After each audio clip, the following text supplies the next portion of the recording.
I look like a fucking wreck. I mean, I have all day because I just didn't do anything to myself today, but, you know, I don't think that I need to. Excuse me. After picking up the prescription, I met my boyfriend in town, and short story short, I broke up with him. Wow, life is so full of change, it's crazy. I can't do this to myself anymore. I can't allow myself to be in relationships that aren't healthy for me. Like, look at me, I need to take care of myself. I sat in my car and I prayed for 3 hours. Straight up. I broke up with my boyfriend, not because of anything particular. It was like a strenuous amount of events leading up to the same thing over and over again. Like him seeking out other women, cheating on me,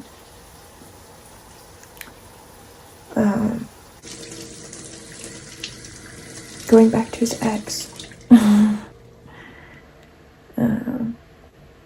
just verbally being so scary, laughing when I cry, never an ounce of empathy ever. I mean, like, crazy things, like I found a bra in his room and I wore it all day because I thought it was mine, it was the same color, and I come home from work and I realize it's not my bra and I've been wearing another girl's bra all day. It's so embarrassing, like, right? Like, because I don't believe that I deserve to be treated this way. And today I think was just the final straw. You know, I sat down talking with his mom for a while. The other night, we stayed up till 2:30 in the morning and she cried. She was like, I don't know what to do when you're not with him. Like, who's going to take care of him? And I realized that I don't want to be another person's mom in my life. That conversation with her really made me think, yeah, this isn't what I want. I want a man in my life, or a woman, you know, that's up to God, but I just sat there talking with her till like 2:30 in the morning, and I just thought to myself, well, he's so blessed, and he doesn't know it. And I don't want to be around to figure it out. That conversation has been ringing in my head, and while I love her so much, I realize that with full conviction I can't do this to myself anymore. Today, I asked him if he wanted to go hammocking. Something so small. It's like a bit, you know, when you tell someone you care about something and they just shrug it off. Something so small, but to me, it matters. Like, I'm just like, I just wanted to do something with me. And he's like, I'm tired. But then decides to try having sex with me. And I was like, straight up with him, I was like, I don't want to do this. I'm not in the mood. And I said to him, I was like, you know, if this was anyone else, like, I would leave. And he mocks me and throws it in my face. I was crying in the car with him because I could believe but couldn't believe that was real. I talked to you about it because I have nobody else to. And so I told him I was anxious. And I asked him if we were okay. And he just looked down at his phone and he ignored me. And I was like, yeah, okay. So something's not okay. Something's not right. And so we get back to the house and I just decide to play video games while he goes and takes a shower at his house, his mom's house. And he gets out of the shower and he comes up on me and he starts touching me and he has a heart on again, and I'm like, I can't do it. And I just ignored him. Oh my gosh. And then I told him, I was like, I'm feeling really anxious still. Can you just tell me sweet nothings? Do you know how vulnerable that is? Ew. But after all the hurt I've ever experienced, I don't have it in me to project onto someone my pain. At first I found myself mad at him, but I was like, no, like, empathize with him. He's had a long day. And so I was like, hey, like, can you tell me sweet nothings? Can you, like, I'm not feeling very good about myself right now after all this stuff. Like, can you talk to me and just make me feel pretty? That's what I said to him. Can you just make me feel pretty right now? And he goes, oh my God, if it's not one thing, it's another. And he laughs as I'm crying. He goes, I know you're sad, but I'm tired as fuck. And literally takes my feet off of him, pushes me away. And as someone who's been discarded their whole life, to me that is like the worst thing that you can ever do. That's like my neck, like it's like my weak point. It's like my weak point, you know? And so I was like, oh shit. In that moment, fight or flight, my first thought was, someone that loves me would never do this. I wouldn't feel this way. When you're anxious and you like communicate with someone you love and you hold them, like, and I was triggered today by that experience with him because I didn't really want to do it, because I said to him, I was like, if this was anybody else, I would leave. Like, I didn't say no, and my fault. But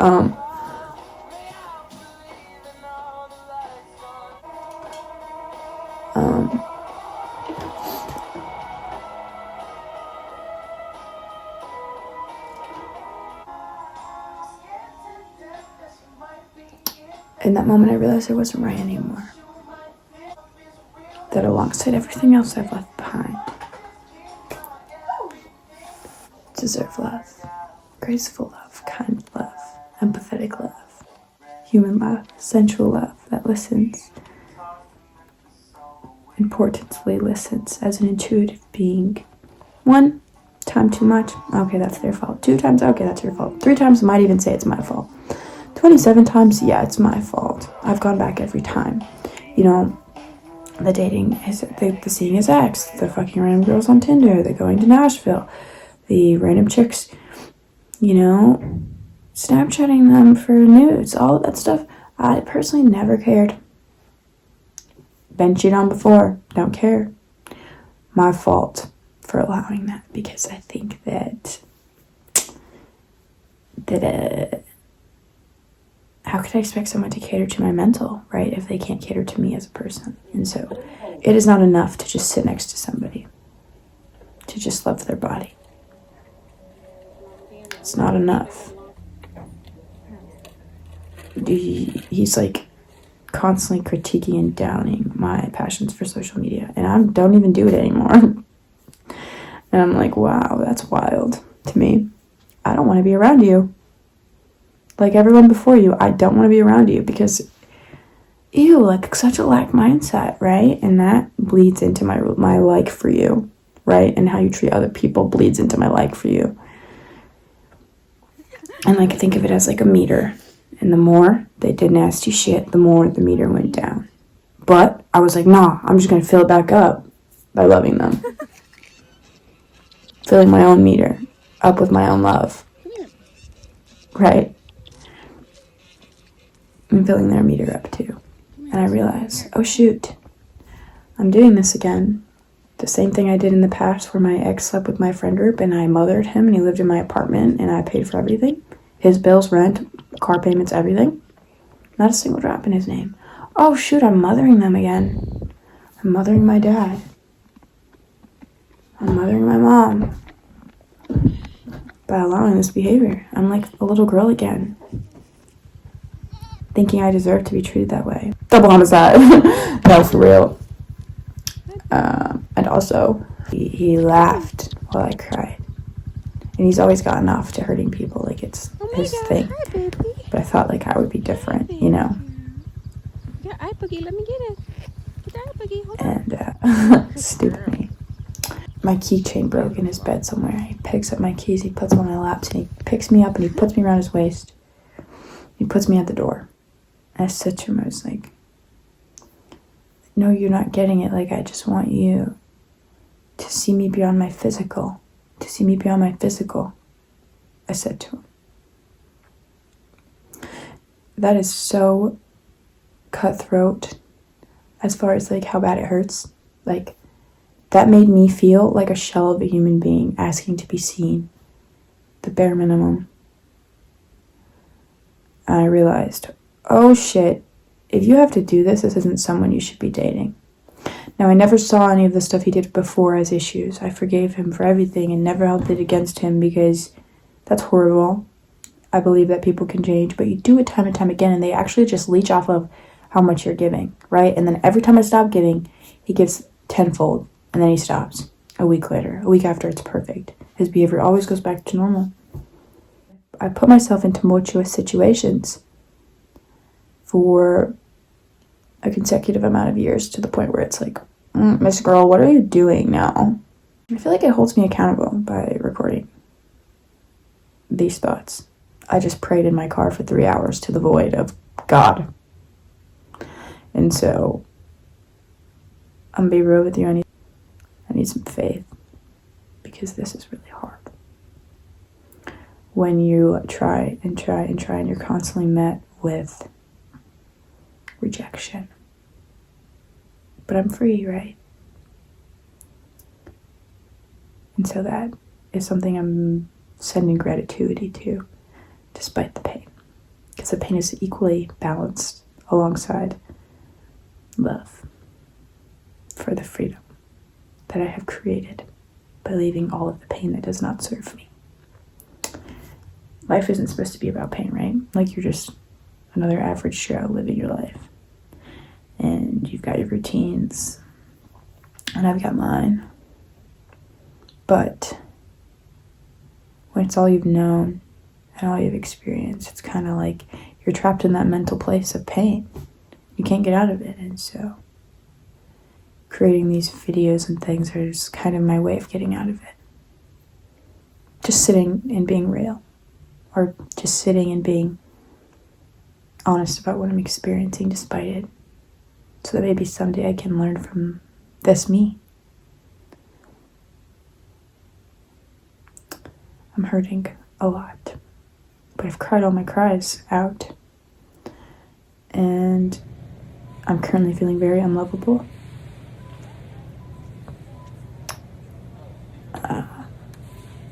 And very overlooked and rejected. Heavy stuff. Double homicide.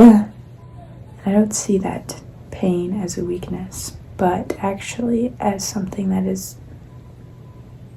cringy, yes, but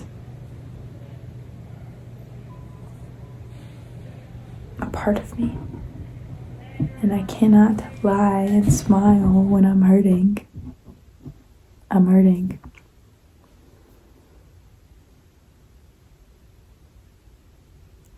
So bad. Sometimes I kind of just wish I could surrender all of it, but it's like stuck in my body. And I think that it will always be that way. Sometimes even I wonder why I care so much. Why I can't just do my makeup, do my hair, wear a cute outfit, and be poised and pure and dull and lack empathy. But I think to myself, God, if we're not dull or crazy or extreme or beautiful or hot or mid or sexy or boring or timid,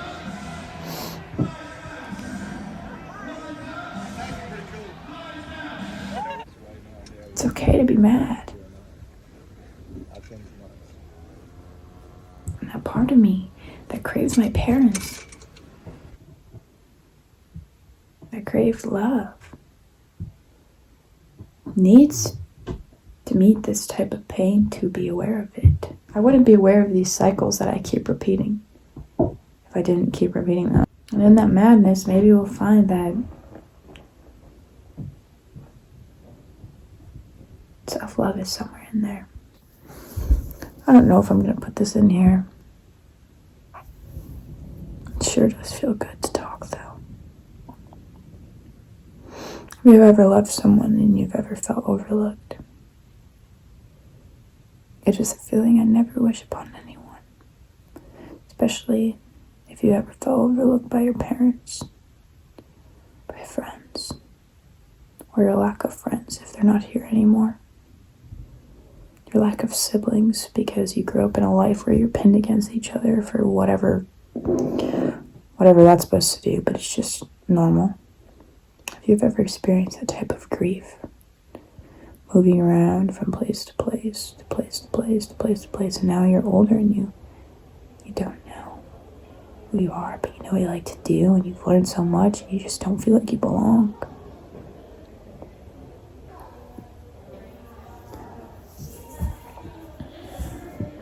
Or if you're just someone who feels misunderstood with different life experience,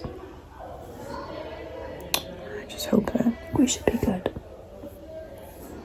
And we should never stop choosing good for ourselves because we deserve it. Even if we don't believe it yet. Starting to act upon it will attract that reality for you, I think. I'm saying that mostly to myself and to my phone screen. I'm gonna go and lay in bed and edit this. When we're heart of hearts and angry or projecting or just being mean and spiteful and hateful or hurtful, we're giving whatever bad there is in this world power. And that scares me. And just to know that everything is happening for me. And life is worth living. I just feel at a capacity deeper than the people I've chosen to love. I have put my worth on the back burner for a feeling of someone feeling my love, of loving me up. And so now it's time to do that for myself. Not just in finances and changing the map, not just in relationships, but in creating and getting to know the girl I could be.